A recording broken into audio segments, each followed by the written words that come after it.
زبور 109 بدگو دشمن کے خلاف دعا۔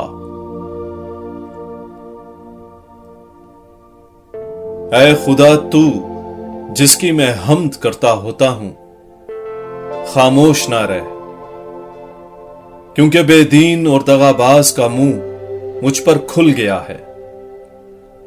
انہوں نے جھوٹی زبان سے میرے ساتھ کلام کیا اور کینہ کی باتوں سے مجھے گھیر لیا اور ناحق مجھ سے لڑائی کی۔ انہوں نے میری محبت کے عوض مجھ پر تہمت لگائی، لیکن میں دعا کرتا رہا۔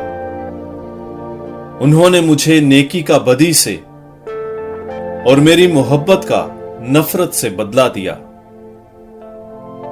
تو ان کے خلاف شریر کو برپا کر اور مستغیث اس کی دہنی طرف کھڑا رہے۔ جب اس کی عدالت کی جائے تو وہ مجرم نکلے اور اس کی فریاد باطل رہ جائے۔ اس کے ایام قلیل ہو جائیں، اس کا عہدہ کوئی دوسرا لے لے۔ اس کے بچے یتیم ہو جائیں اور اس کی بیوی بیوہ بنے۔ اس کے بچے آوارہ پھریں اور بھیک مانگا کریں اور اپنے ویران مقاموں سے بھی نکال دیے جائیں۔ سود خور اس کا سب کچھ رہن رکھے اور اس کی محنت کا ثمر بیگانے لوگ لوٹ لیں۔ کوئی اس پر رحم نہ کرے اور نہ کوئی اس کے یتیموں پر ترس کھائے۔ اس کی نسل منقطع ہو جائے اور اگلی پشت میں اس کا نام و نشان مٹ جائے۔ اس کے اجداد کی تقصیر خداوند کے حضور یاد رہے۔ اس کی ماں کی خطا مٹائی نہ جائے، بلکہ یہ ہر وقت خداوند کے سامنے رہے۔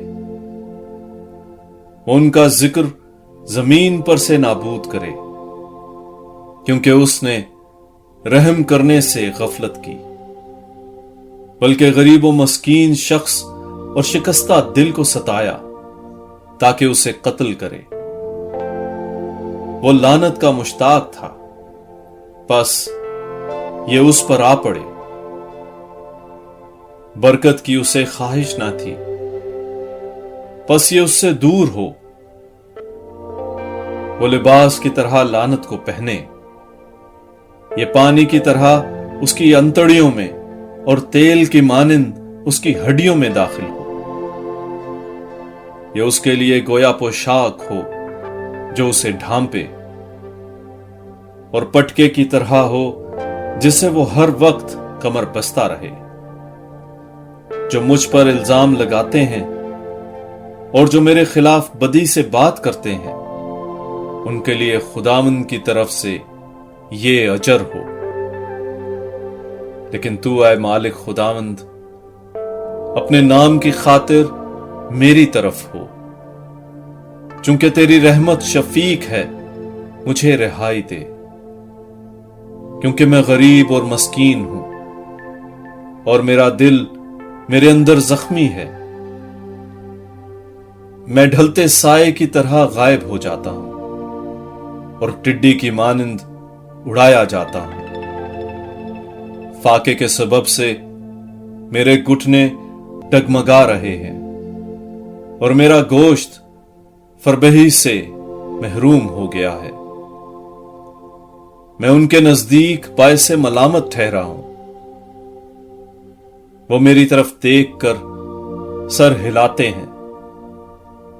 اے خداوند میرے خدا، میری مدد کر، اپنی رحمت کے مطابق مجھے رہائی دے، اور وہ جان لیں کہ یہ تیرا ہی ہاتھ تھا اور کہ تو ہی نے اے خداوند یہ کیا۔ وہ لعنت کریں پر تو برکت دے، وہ میرے خلاف اٹھ کر شرمندہ ہوں پر تیرا بندہ شادمانی کرے۔ جو مجھ پر الزام لگاتے ہیں وہ رسوائی سے ملبس ہوں اور اپنی شرمندگی کو جبہ کی طرح اوڑھیں، تو میں اپنے منہ سے خداوند کا بے حد شکر کروں گا اور کثیر لوگوں کے درمیان اس کی تعریف کروں گا، کیونکہ وہ مسکین کی دہنی طرف کھڑا رہا تاکہ اسے فتویٰ دینے والوں سے بچائے۔